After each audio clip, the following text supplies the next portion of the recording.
సుభాషితం నేర్చుకో నడవడికను మార్చుకో కార్యక్రమానికి మీ అందరికీ స్వాగతం. ఈనాటి సుభాషితం కస్తూరి జాయతే కస్మాత్ కోహంతి కరిణాం శతం కిం కుర్యాత్ కాతరో యుద్ధే మృగాత్ సింహః పలాయతే. భోజ ప్రబంధము లేదా చమత్కార కావ్యాల్లోని అత్యంత ప్రసిద్ధమైనటువంటి చిత్రకవిత్వ గూఢోత్తర ప్రహేళిక.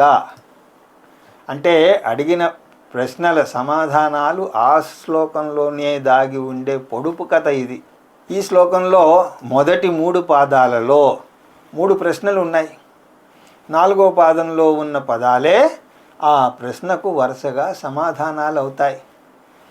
కస్తూరి జాయతే కస్మాత్, కస్తూరి దేని నుండి పుడుతుంది? మృగాత్, జింక నుండి లేదా నాభి నుండి.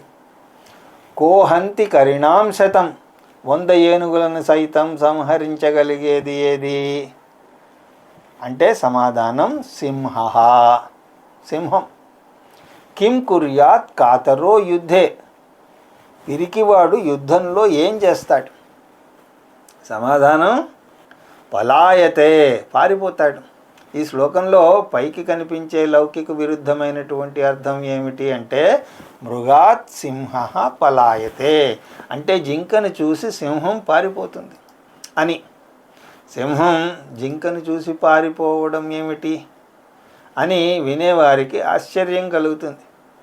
కానీ ఆ 4వ పాదంలోని పదాలను విడివిడిగా తీసుకుని పై 3 ప్రశ్నలకు అన్వయించినప్పుడు శ్లోకకర్త కూర్చినటువంటి అద్భుతమైనటువంటి పద చమత్కారం బయటపడుతుంది.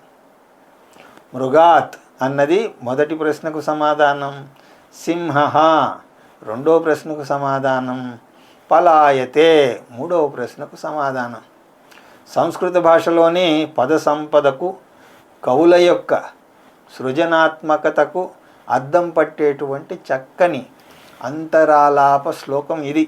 ఇలాంటి చమత్కార శ్లోకాలతో మనం మన భాషాభివృద్ధిని గావించుకుందాం.